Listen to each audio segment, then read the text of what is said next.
So guys, before we get started, don't forget we do have that amazing discount code thanks to Tier 0 Games going on right now. And all you have to do is put in ZW Games 5 to get 5% discount on your total order at tier0games.com. The links will be in the description below. What's up YouTube, Dow here from Deskbot Games, and following my video for the one card Omni Negate combo, I am bringing you its core survivor, and that is Deskbots. So Deskbots I think are incredibly fun. I love the simplicity of the artwork. I love kind of how they're normal everyday stationery brought to life in very, very powerful monsters as well. Now this deck has a lot of potential. It's got a lot of easy access to OTK plays naturally and via Halifybrax. It now has a brand new Omni Negate combo from its one core card of Deskbot 3, which I showed you the other day, and that can give them a very, very nice one-turn double Omni Negate. Not to mention, if their other engine kicks in, you can end up with a triple Omni Negate. Now, of course, Dark Ruler No More is obviously a thing, but that's where you can start to side in and adapt towards that. With that being said, please smack the like button, hit the notification bell and subscribe so you do not miss out on anything. With that said and done, let's get into today's profile of a under rogue deck of Despots. So Despots, as you can see, are as they say, they go from levels 1 all the way up to 9. They've got some incredible boss monsters. They all have 500 attack, and straight away that might make you go, that's not a good deck. But the synergy they have with each other is insane. They've got a lot of abilities to either pendulum summon the board out. They have a lot of abilities to go for the one card Omni Negate combos. It also has a lot of ability to go into OTK combos as well. So let's take you through the profile starting from 9 to 1. So you start off with the one Deskbot 009. You only need one of this. It is your boss monster. It can brick you, so you don't want to open him up. You need to be able to pendulum summon him out, or tribute him out, or special summon him off of another Deskbot. So it's very, very consistent in that sense, but you don't need it at more than one. We've then got double Deskbot 8. So this is one of the pendulum scales. So this is the lower level. You can't pendulum summon except Despots, doesn't matter, that's absolutely fine with us. And then this card gains 500 attack for each Deskbot card in your graveyard. Your opponent cannot target face-up Deskbot cards with card effects except this one. This card can make up to 2 attacks on monsters during each battle phase. So this can help you clear the boards off. It also helps you protect your lower ones like your 2s, your 1s and your 3, especially your 4 as well from stuff like impermanence. Then double Deskbot 7. So again, pendulum effect. This is the other part of the counterpart to the 8. It is a level 10 scale. Gains 500 attack for each Deskbot card in the graveyard, and your opponent cannot target face-up Deskbot monsters for attack except this one. So you get the pair of these on board, you're pretty much protecting the rest of your lower level Despots. We'll then play the 1/6. It is probably the least relevant one. It's there for the lower level scale, but we do play another minor engine to help that level out, and the other engine gives you additional normals. So really, really good. If this card is normal special summons, you target one monster on the field, changes battle position. This card gains 500 attack for each face-up Deskbot monster in your extra deck. If this card in the pendulum zone is destroyed, you can target one Deskbot card in the graveyard, and if you do, add that target to your hand. So the more important pendulum monster is this one here, and that's triple Deskbot 5. Purely because it's a level 5 machine, so it helps go into your Nova Infinity, which contributes towards the triple Omni Negate combo as well. Also, if it is normal or special summons, you target one spell trap card on the field and destroy it. This card gains 500 attack for each face-up Deskbot monster in your extra deck. If this card in the pendulum zone is destroyed, target one Deskbot in your graveyard and special summon it. So again, its effect is a little bit better that way as well. We've then got triple Deskbot 4. This is basically, technically your boss monster in a sense, because if this card battles an opponent's monster during damage calculation in either player's turn, you activate its effect. So once per battle, you send one Deskbot monster from your deck to the graveyard, except himself. And if you do, this card gains attack equal to that card's level times 500. Your opponent doesn't take any battle damage from that attack, but if this card destroys an opponent's monster by battle, you special summon 2 Deskbot monsters with different levels, one from your hand or graveyard. So it gives you recurrence. It also allows you to get a nice little combo of him, brings out 2, and then let's say you bring out Deskbot 2, Deskbot 3. Deskbot 2 will then give you a search. Deskbot 3 can then boost them all, and Deskbot 1, if it's already in the graveyard, will special summon itself because 2 machines have been special summoned. Magical, that one. Then the heart and soul of the deck, triple Deskbot 3. This card shamefully, but I can understand it as well, is only when it's normal summoned. You can special summon one Deskbot monster from your deck. Nice. Except itself once per turn. During either player's turn, you can target one Deskbot monster you control. It gains 500 attack and defense for each Deskbot card you currently control until the end of this turn. They do stack, which is beautiful. So if you have 2 Deskbot frees, you just go, okay, I've got 4 Deskbot cards, boost by 2k, boost by 2k. And that's where you make the level 9 an absolute colossus, because it gains attack equal to all Deskbots currently on the field. So even if you've earlier used Deskbot 3 to give everything 2k, let's say you use Deskbot 3 to give everything to give one of your Deskbots 2k, or give it to 9. 9 can then use his effect to gain the attack of everything else. And then you could use Deskbot 3 again, or another Deskbot 3, to target the 9, and 9 will then gain more attack as well. So it just goes beefier and beefier. And it's like an Armades. Your opponent's card effects can't activate until the end of the damage step, so he just punches in. He's like the one-punch Deskbot. We then play triple Deskbot 2. So if this card is special summoned, you add a Deskbot card from your deck to your hand. All machine monsters you control, except this one, which is a bit of a shame, gain 500 attack. So again, you combo off 2 with 3, with 9. You're just constantly boosting stuff up, which is nice. I've then got double Deskbot 1. You can play this at 3 if you want, but it can also be cloggy. So this card gains 500 attack and defense for each machine type monster you control. If 2 or more machine monsters are special summoned at the same time while this card is in the graveyard, except during damage step, you special summon this card. So you can see how 1, 2 and 3 combo off with just general attack boosts. So this will gain its own attack. Then if you make 3 give this the attack as well, and 2's automatically giving it attack, it's just boost, boost, boost, which is beautiful. Then we've got the Symphonic Engine, just because it gives you another level 5 machine to make the Infinity plays a little bit more consistent, and it gives you additional normal summon.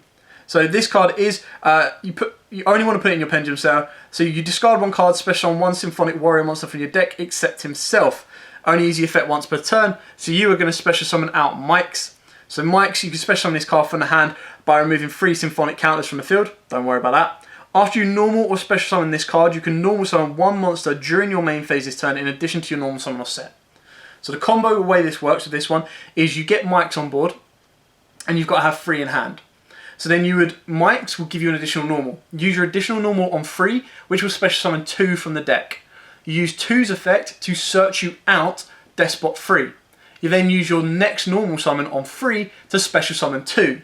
Straight away, 2's are giving everything a 500 boost. Your 3's are becoming a base 1500, and then your 2's are a base K. You can then use Deskbot 3 of the first one to boost one of the others by a decent amount of 2k. You then use the other 3 to boost another one by 2k. So straight away, at least one of your 003s could be anywhere from 4k, I believe it is. What is it? 4, 5, 5.5, I think is the technical math term on it. So you get a level 3 monster that is 4.5k. It's crazy. And if you wanted to put like level area B or limit area B or something like that, and gravity bind, you just beat down with level 1s, 2s and 3s. It's insane. Then finishing off the board out, we got the 1 Mermere, the 1 Lithosagam, all of your Despots are Earths. So it's a nice little one-off that if you open it, you pop 2 Earths, you rip your opponent's extra deck apart. The Jet Synchron, and then of course the O-line for the combo. Mermere is there because you make the Yazi play, and then you've got other routes to kind of climb up.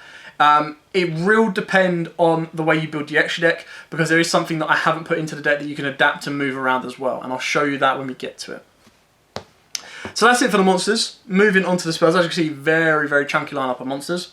Onto the spells, triple machine dupe. Now, this is good and bad. Now, as second you put 2, which is the one you really, really want to machine dupe out, as soon as you've got another Despot on board, then 2's going to boost that Despot. So the only one you can actually machine dupe is Despot 002 when he's not got anything else on board. You can, of course, bring out the 5s, the 6s, 7s and 8s, but you've then got to make sure you've got no Despots in your graveyard or no Despots in the extra deck, because instantly they gain 500 and they don't fit within the restrictions of machine dupe. So you've got to be careful on that. Double Call by the Grave, followed by double Despot base and a single Terraforming. So Despot base, all Despot monsters you control gain 500 attack and defense. So again, this clashes with machine dupes. You've got to be very, very careful on that. You can reveal any number of Despot cards in your hand, shuffle them into the deck, draw the same number of cards. You can banish 9 Despot cards with different names, all from your field. with different names from your field and or graveyard except base. Shuffle all cards from your opponent's hand, field and graveyard into the deck. Now obviously to do that, you need to get all 1 to 9 to the graveyard or field, or the only one that can make a replacement is the Deskbot Synchro Monster, which we don't play. Then for the one-offs, you've got the 1 for 1, the 1 Reasoning, the 1 Monster Reborn, and currently the 1 Limit Removal. I'm considering bumping this up because obviously we can do. The one thing that's missing in here is Instant Fusion, purely because I haven't found or decided which angle I want to main and focus on yet. So the reason you'd put Instant Fusion in here is because you can technically have 2 targets in your extra deck. You have Sea Monster Theseus, which increases the consistency of your Omni Negate play. So let's say, for example, your Deskbot 3 gets ashed. If you've got an Instant Fusion, you bring out Theseus straight away, go into your Halley Firebrax. Halley Firebrax can then bring 001 from the deck, and then you just move the combo exactly the same from there. So it's definitely worth putting that in there. I'm just trying to figure out where to put it. And then if I want to focus more on OTK, I put in more limit removers. But right now I'm trying to get the balance between the two. Moving on to the extra deck, of course, the third Omni Negate is Cyber Dragon Nova into Infinity. So this you use the Morphtronics, and you could use the other Instant Fusion target of Paracycloid, or the Fusion one that if it's popped, it goes to if it leaves the field, because it will get destroyed by Instant Fusion, it pops a card. So you've got 2 options there, and that just helps go into your Nova and Infinity, especially when you combo off of the Morphtronics. So again, it depends if you want to focus on that. If you want to focus on the Omni Negate and going first and getting into this, then I'd definitely put in Instant Fusion and try and work that a little bit more. Well, we've then got the one Yazi. So the Yazi, of course, like I said, goes into your Mare, and the Mare starts producing tokens. The only thing with that is the way you're going to use the tokens to link climb in this current build is you're going to go through like IP Masquerena and then Nightmare Unicorn and stuff like that to climb higher. But in a different version, you can use those and go into like, what I like is the new Tenyi link as well, because they're worm tokens, which is good, because then you just clone one of your opponent's monsters, get a token that's a bit beefy, and you kind of work it that way as well. For the other synchros, of course, we've got the Borreload Savage Dragon, which is more consistently made.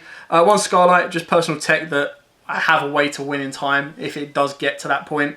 The one at Nat Beast, because you can't make it, you need Deskbot 4 and Deskbot 1, so it can be done. It's just quite specific.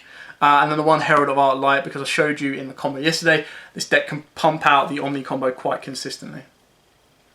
And then a card you can probably take out for the Theseus is the Platinum Gadget. So it's 2 machine monsters. When it's linked on, you get to add you can't use your link material, which is a shame, but you get to add, special summon 1 level 4 or lower machine monster from your hand to a zone this card points to. Now the issue with that is the only thing you're going to be wanting to special summon, which is going to help you out massively, is either going to be 004 because you've got the ability to Nat Beast, or you're going to go into something like special summon 2 from the hand and then search you out a monster. Now it's all well and good because you can actually search out the Symphonic Guitar, which as long as you've got a discard, you've got another way to get into Infinity Nova play as well.